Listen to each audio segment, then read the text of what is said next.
Hey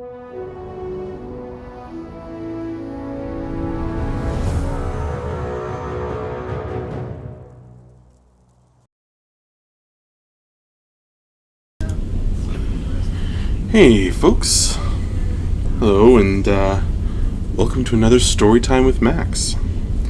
I'm gonna wait a minute and make sure that you guys can hear and see clearly.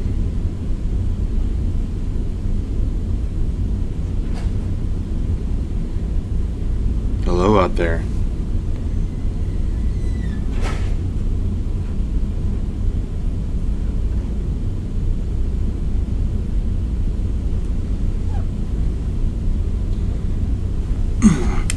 Be right back. Hey, Dion.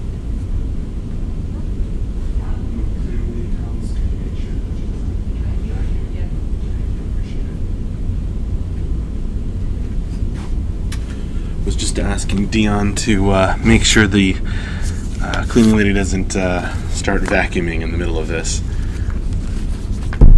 All right, awesome. Okay, so hopefully it recognizes where I'm sitting. All right, looks okay.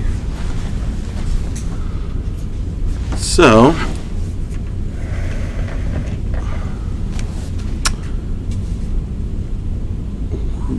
all right. Well, anyway, here we are. Time for another story time with Max. So, The Great Depths Raid, Part 7. Madness and Memories. Should be fun. Last time we followed our delvers. They were separated. The collector managed to push Zedric, the Arthurian flame warden, over the edge of a cliff and toward the deadly river, and stone walls split all of the heroes, but the rest of them managed to come back together, and then they turned back to find Zedric again. So, I think that's about it. Here we go. The Great Depths Raid, Part 7, Madness and Memories.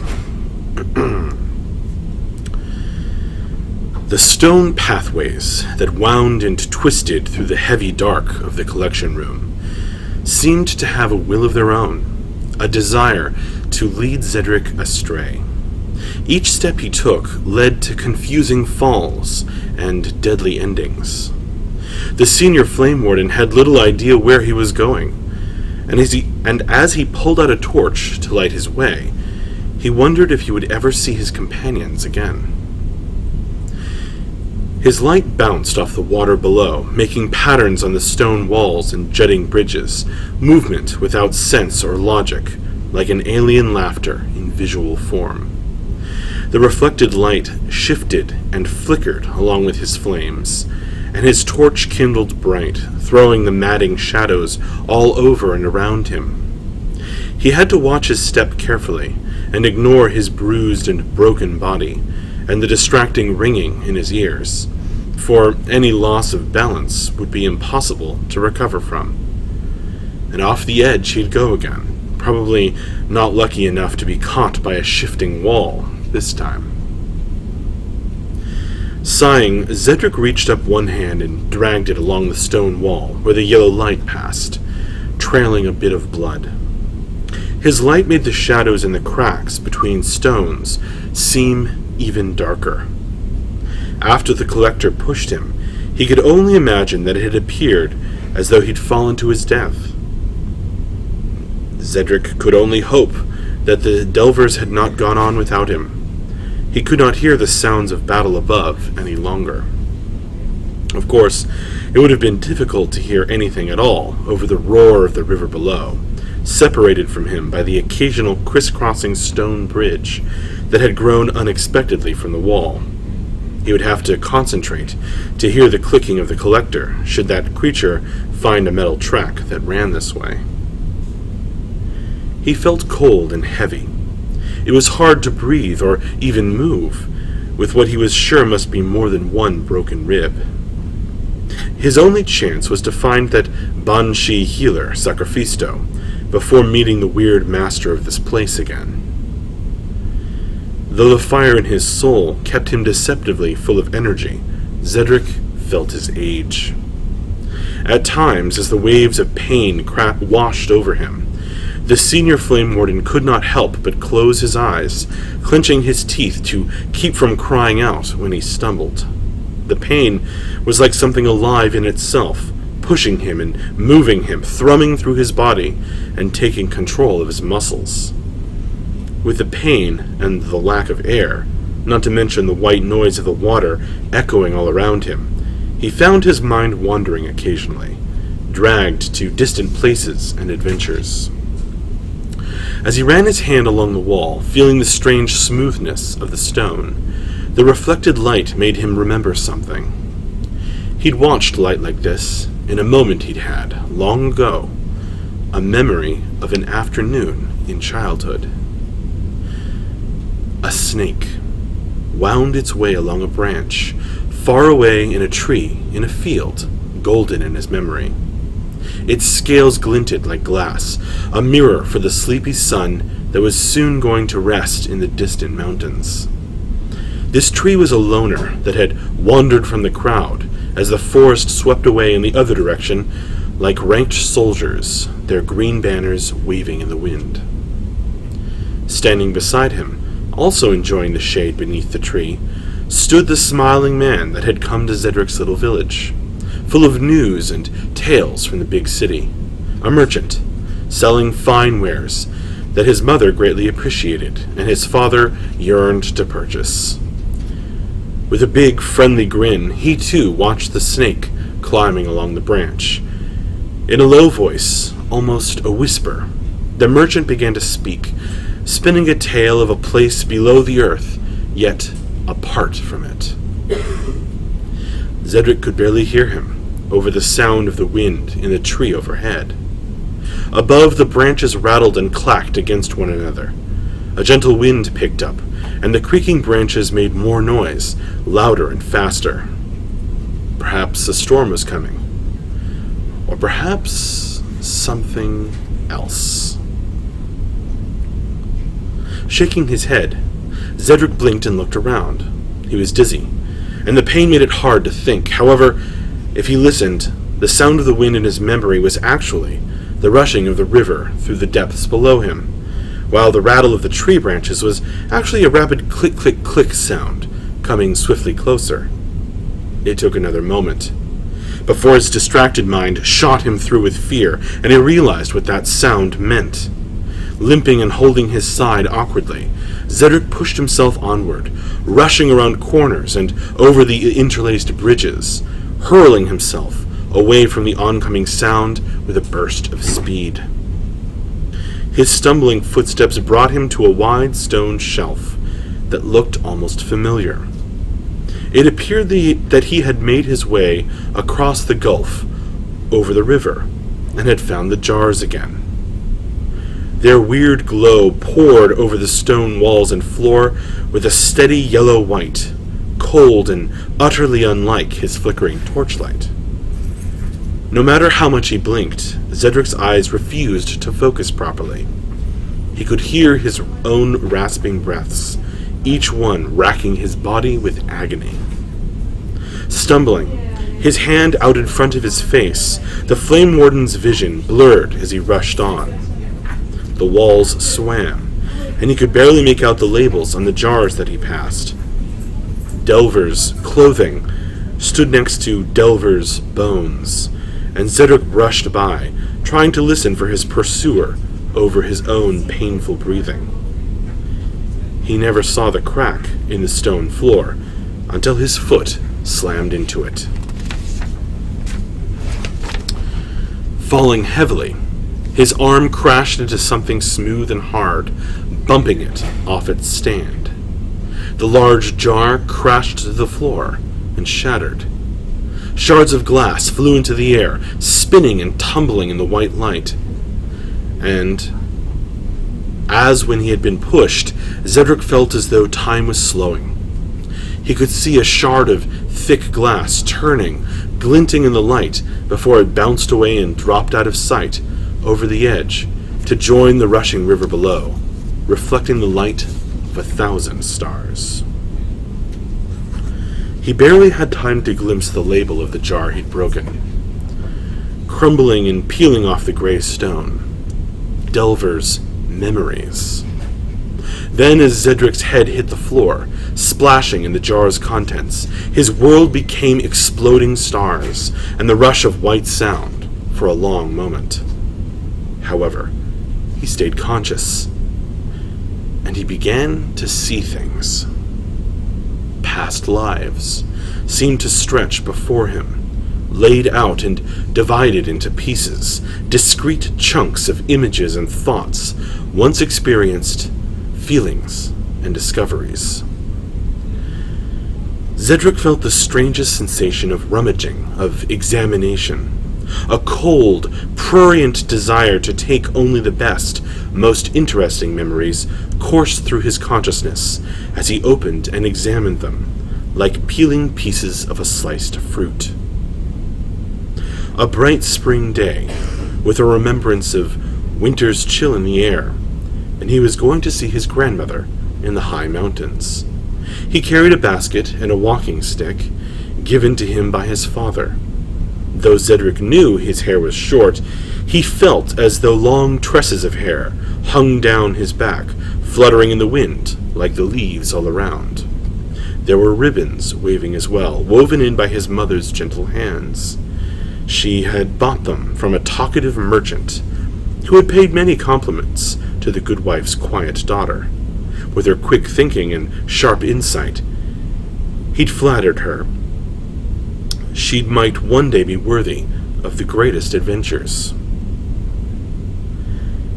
It took Zedric a moment, but he realized this memory was not his own.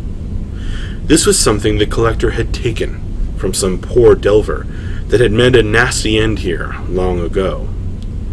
Zedric felt dirty, used, disgusted at the hallucinatory sensations stolen from someone else. Yet, at the same time, he could feel the pull of such things on his mind, like whispers. The interest in seeing through another's eyes, and in keeping and storing such precious things away forever. Zedric's eyelids fluttered as he tried to force himself to get up, to stand. His head was swimming, making his arms tremble in the attempt to rise from the wet floor. The preserving liquid trickled over the uneven surface, running down through cracks and channels in the hewn stone. In the eerie light, it looked like blood. A golden mote floated by, carried by the liquid, a strange glowing orb. Before Zedric could move his weakening hand, another mote of light touched his fingers. Instantly, he was in another place, another time. Although Zedric knew it was a hallucination, he couldn't seem to stop the flow of events, or snap out of it. He could barely feel his injuries, not the broken ribs, but the cut on his cheek, dealt to him when the mighty blow of an Arthurian sword had smashed aside his shield. It lay on the battlefield among so many bodies, another broken thing. To speak Forseti's truth, he had expected more of the equipment he had purchased from that friendly merchant who had sung his praises in the mead hall. Mighty enough to venture into the dark places, the oddly charming little man had said. Then again, he thought, as he hefted the heavy war axe in his strong right arm, this weapon seemed to do its bloody work with almost supernatural power. Much death he had seen already this day, and much death he must still mete out to the enemy. Already, he could hear their weapons crashing on their shields, beating out a distant marching rhythm, as they came closer over the hills, closer and closer, with the cracking sound of metal. Moments away, the collector rushed along in a frenzy. The sound of breaking glass played upon the creature's nerves. The strands of his well-organized web now snapped. To defend the collection and harvest the remains of the one responsible for damaging it was his sole thought. He leaned his large, pale torso forward, fused at the base with mechanical gears and pistons. He balanced perfectly on the small set of wheels on his metal track, humming along in a paroxysm of obsessive rage. Just in time as always, Hiduk dropped from a stone bridge above and into a menacing stance, daggers at the ready. As he stood in front of Zedric, his Furin twin blades were tinged with light, lit from below by the glowing liquid that pooled around his Arthurian companion. The Ketchi looked like a demon from another world. However, the collector didn't hesitate. With incredible speed, his telescoping arms shot forth, making Hiduk leap to avoid them. Stone chips flew as the reinforced fists crashed into the wall, and Hiduk landed in a crouch, visibly panting. That was much too close. But the collector was master of this place, and a vile grin spread across his misshapen face as he called upon the collection room's power once again. A crack opened silently behind his opponent, a dark space in the wall. Stone spikes shot out, long needle-like spines reaching to penetrate and puncture. Hiduk leaped again, but he wasn't quick enough. One of the points pierced the back of his leg in a spurt of blood. "Ah!" the Ketchi cried out, rolling to his knees as the collector came closer. "Zedric, wake up! Delvers, attack now!" The first to follow his order was Jorvald, crashing down from above with all the power and fury he had. His axe bit into the collector's bare left shoulder and wrenched free in a shower of sparks, as small gears shot out from within the flesh exterior, spinning madly into the shadows. The inhuman cry of pain that emerged from the collector's mouth was an attack in itself, and the Dvergr stumbled back in a half-step, gritting his teeth. Excuse me. Gritting his teeth as his bones were set ringing. However, an answering cry from above drowned the collector out, as the Sacrifisto descended more slowly, ghost-like tendrils of his healer's robes flapping around him. The Banshee's mouth was open, letting forth a steady stream of sound that countered the collector's own cry perfectly.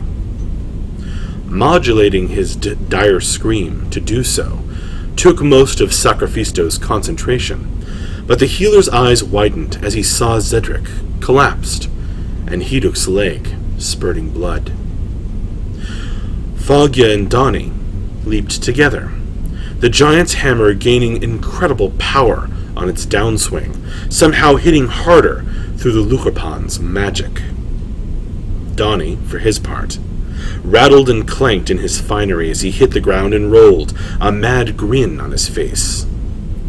Fogya's massive hammer smashed into the collector's right shoulder like a falling mountain, sending out a crack that rippled through the monster's body. The frost giant wore a grin to match Donnie's, and she landed heavily but solidly on the stone walkway. The collector looked forward and back, mouth open in horror, revealing the twisted apparatus inside, clicking and whirling. His telescoping arms hung uselessly, dragging on the ground. The Delver's ambush had worked. Shaking with fury and fear, the creature leaned over, way out over the dark edge. Infuriated, Yorvald reached out one stone-encrusted hand to grab hold of the thing, but with an ungainly wrench, the collector freed its wheels from the metal track and toppled over, vanishing into the darkness. For a moment, everyone was silent, listening for a splash in the rushing river below. Instead, they heard a clang, and the ugly click-click-click fading as the collector sped away. Fogya let out a sigh of frustration. I was sure we had it that time. Yorvald shook his head, examining the edge of his axe for nicks. He wasn't sure what kind of metal the collector was fused with, but it couldn't stand up to true Viking craftsmanship. Not yet, but we heard him, and bad. Sacrifisto, silent now to protect his voice, rushed over to Hiduk and Zedric, floating just over the broken glass of the shattered jar. Motioning the Ketshi to bind his wound for now, Sacrifisto called upon his healer's magic and placed his hands on Zedric's prone body. After a moment, the senior flame warden coughed and opened one eye. Ah, that's good. Was afraid you wouldn't come back for me. Of course we did, Hiduk growled through the pain as he applied pressure to the spike wound in his leg. Don't think a single one of us would betray another Delver's trust. Exactly, said Donnie as he came up the path, kingly robes brushing the floor. The Lukrapan stayed just outside, the gleaming liquid rippling across the stone and dripping over the edge of the cliff that fell to the river. And now, while the collector is nursing its wounds, I'll show you all some of the treasures here. I'm afraid I've already got most of the best stuff, but... No! Heedless of the shards of broken glass all around, Zedric pushed himself up, regaining strength, as Sacrifisto's healing magic flowed into him. No! The word was choked and harsh, as his broken ribs knitted back together.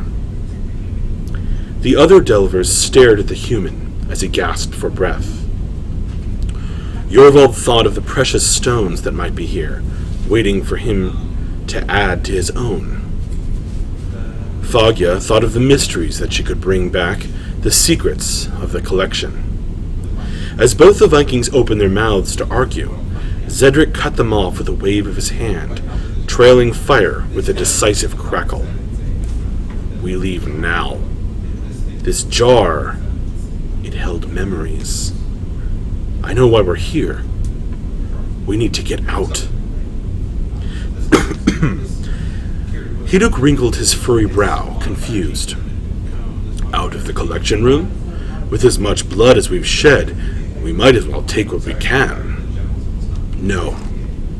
Zedric's eyes burned with determination and magic. Excuse me. Out of the depths. We thought we came here by choice, but this place had us long before.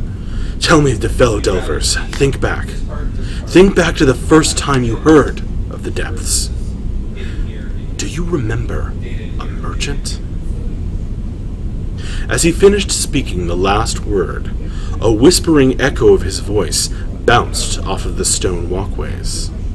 The whisper rebounded from the walls and looming jars, testament to those many, many fools that had come here to serve and to die. The Delvers looked at one another, and then stared out into the glittering points of light in the darkness, listening to the faint sound continue, losing form and sense, until the whispers began to sound like laughter. Thus ends Part 7. And that actually takes us, that actually catches us up to the point in the Great Depths raid where we have published pieces. I'm working on the next part right now for publication in our newsletter this month. So Yeah. Next Storytime with Max. Well, if that's next week or whenever, we'll have to jump back to some of the Becoming stories, and that's fun too. So I hope you had fun, and thanks for joining me for this Storytime with Max. Join us tomorrow for hanging out in Twitch in the morning. I think we have an office stream scheduled, and in the afternoon, a programming stream with JB. Programming stuff, I think is what it says on the schedule. And if Moobot hasn't just linked it, then I'll link the schedule again, or I'll have Moobot link the schedule again in the chat. And I will see you later.